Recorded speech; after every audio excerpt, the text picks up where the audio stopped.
माँ जी देख रही हो अपनी बेटियों के तौर तरीके? क्या हुआ बहू, सुबह सुबह क्या कर दिया मेरी बेटियों ने? अरे एक तो अभी अभी उठकर किचन में गई है, दूसरी सुबह सुबह बाहर चली गई और तीसरी अभी तक सो रही है। क्या करूं मैं इन तीनों का, मैं तो परेशान हो गई हूँ। जा जाकर उठा उसे और रेशमा से मैं बात करती हूँ। सविता सीधा मनीषा के कमरे में जाती है और उससे कहती है, महारानी जल्दी उठो, सूरज सर पर आ गया है। भाभी थोड़ी देर और सोने दो ना, मैं रात को लेट सोई थी। वो क्या ना यूनिट टेस्ट चल रहे हैं। शराफत से उठती है या नहीं, या फिर पानी की भरी बाल्टी डालूं तेरे ऊपर? नहीं भाभी, मुझे बिस्तर में नहीं नहाना, उठती हूँ मैं। मनीषा जल्दी से उठकर बाथरूम में चली जाती है। सभी आराम से बैठकर नाश्ता कर रहे होते कि तभी रेशमा बाजार से हाथ में सामान लिए आ जाती है। रेशमा को देखते ही सविता उस पर बरस पड़ती है। लो आ गई महारानी, ऐसा भी क्या सामान लाना था जो सुबह आंख मलते ही बाजार की तरफ रवाना हो गई? भाभी कल आप ही तो चीख रही थी कि घर का सारा सामान मुझे ही लाना पड़ता है, घर में किसी को भी किसी काम से कोई लेना देना नहीं है। अब मैं बाजार जाकर सामान ले आई तो आपको इस बात से भी तकलीफ हो रही है? देख रही हो माँ जी, अपनी बेटी की जुबान कैंची से भी तेज चलती है। और मयंक आप तो कुछ कहेंगे नहीं अपनी लाडली बहन को? रेशमा अपनी भाभी से ऐसे बात नहीं करते, चलो माफी मांगो। भैया मैं क्यों माफी मांगू? आप भाभी से बोलिए ना कि हम पर कम हुक्म चलाया करे। हम इस घर की बेटियां हैं और आपकी पत्नी की ननद है, नौकरानी नहीं। लो कर लो बात, इनकी भलाई के लिए कुछ भी बोलो तो इन्हें बुरा लग जाता है। इस घर में यही इज्जत है मेरी। देख लो माँ जी, आपकी बेटी किस लहजे में मुझसे बात कर रही है। सविता वहां से चली जाती है। मयंक को बहुत गुस्सा आता है, वो भी वहां से चला जाता है। फिर करिश्मा रेशमा को समझाती है, रेशमा तुम्हें भाभी से माफी मांग लेनी चाहिए थी ना। लेकिन दीदी मैंने कुछ किया ही नहीं, तो मैं माफी क्यों मांगू? हाँ करिश्मा दीदी, रेशमा दीदी जैसे ही घर में आई भाभी ही उन पर चिल्ला रही थी। हाँ मैं मानती हूँ कि गलती भाभी की थी। मैं तो इसलिए बोल रही हूँ कि भाभी ने माँ को तो पूरी तरह अपने वश में कर लिया है, वो हमारी बात सुनती ही नहीं। मयंक भैया हमारे लिए हमेशा खड़े रहते हैं, इसलिए उनकी बात का मान तो तुम्हें रखना चाहिए था ना। कोई फायदा नहीं दीदी, कुछ दिनों की बात और है, भाभी उन्हें भी हमारे खिलाफ भड़का देंगी, फिर वो भी माँ की तरह हमारी किसी बात का विश्वास नहीं करेंगे। इसी तरह सविता अपनी तीनों ननदों को किसी न किसी बात पर परेशान करती रहती थी। एक दिन मयंक अपनी तीनों बहनों के लिए गिफ्ट लाया। करिश्मा ये तुम्हारे लिए हार का सेट, रेशमा तुम्हारे लिए सुंदर सी ड्रेस, और मनीषा तुम्हें किताबें पसंद है ना, तुम्हारे लिए किताबें लाया हूँ। थैंक यू भैया। थैंक यू भैया। थैंक यू भैया। करिश्मा तुम्हारा नेकलेस कितना सुंदर है, ये भैया कहाँ से ले आए होंगे? मैंने भैया को 3 दिन पहले फोन पर ये डिजाइन दिखाया था और आज भैया ये ले आए। सविता तो अपनी ननदों के गिफ्ट्स देखकर जल गई और करिश्मा का नेकलेस तो उसे भी बहुत पसंद आया था। अपनी बहनों के लिए कितना अच्छा नेकलेस लेकर आए हैं, मुझे कभी कोई गिफ्ट नहीं दिया।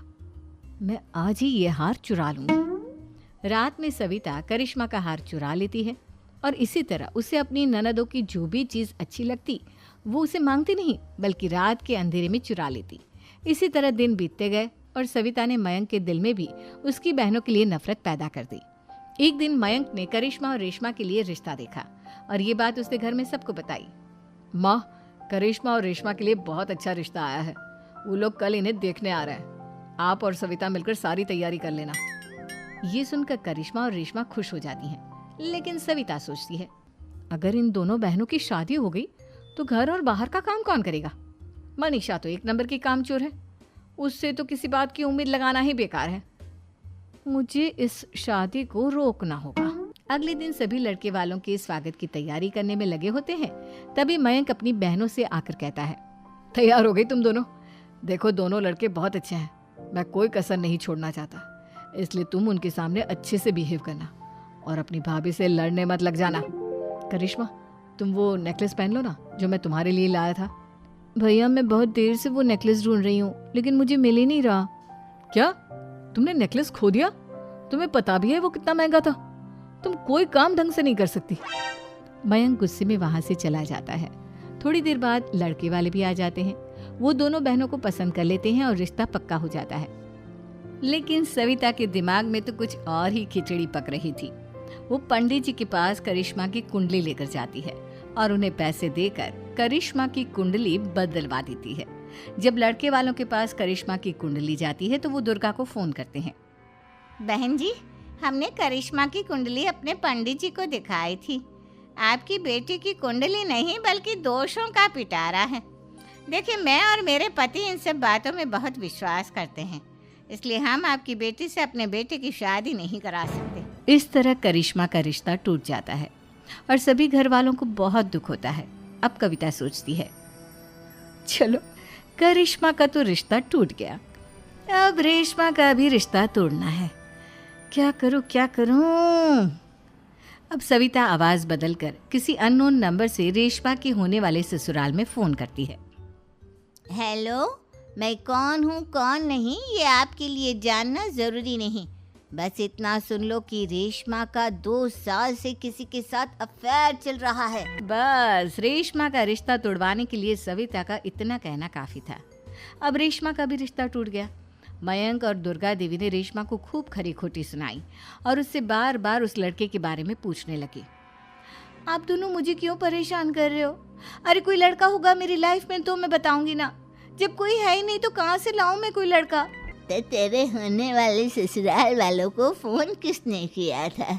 माँ, मैं नहीं जानती किसने फ़ोन किया था, मैं सच कह रही हूँ। मैं तो पहले ही कह रही थी इसकी लगाम खींच कर रखो, लेकिन मेरी सुनता ही कौन है। आप चुप रहिए भाभी, ये सब आपका ही किया धरा है।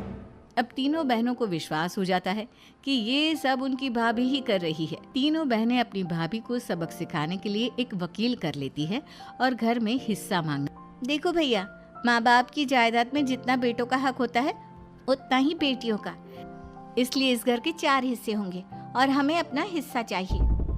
मैंने तुम्हारे लिए क्या क्या नहीं किया और तुम इस घर में हिस्सा मांग रही हो? भैया, आप और माँ हम बहनों की कोई बात नहीं सुनते हो और भाभी हमारी शादी नहीं होने देगी क्योंकि उन्हें लगता है कि आप हमारी शादी में ज़्यादा पैसा लगाओगे और उन्हें हम जैसी फ्री की नौकरानी कहाँ मिलेगी। तो हम भाभी के साथ तो रह नहीं सकते, हम बहनों को अपना हिस्सा चाहिए। अरे तुम्हें शर्म आनी चाहिए अपने भाभी पर ऐसा इल्जाम लगाते हुए। वो तुम्हारे बारे में कितना सोचती है। हाँ माँ, भाभी हमारे बारे में बहुत सोचती है, दिन रात बस यही सोचती रहती है कि किस तरह से अपनी तीनों ननदों को परेशान करूं और कभी मुझे पढ़ने भी नहीं देती। दोनों बहनों का रिश्ता भी तो इन्होंने ही तोड़वाया है और रात में हमारे कमरे में आकर हमारी चीजें भी चुराती हैं। इसी तरह सविता की तीनों ननदें अपनी बात पर अड़ी रही। अब कोर्ट में तारीख भी शुरू हो गई। जब सविता को लगा कि उसकी तीनों ननद इतनी आसानी से नहीं मानने वाली, तो उसने अपने पति और सास को सारी सच्चाई बता दी और अपनी तीनों ननद से माफी मांगी। मयंक और दुर्गा को भी अपनी गलती का एहसास हो गया। अब सविता खुद करिश्मा और रेशमा के लिए अच्छा रिश्ता ढूंढती है और उनकी शादी करवाती है।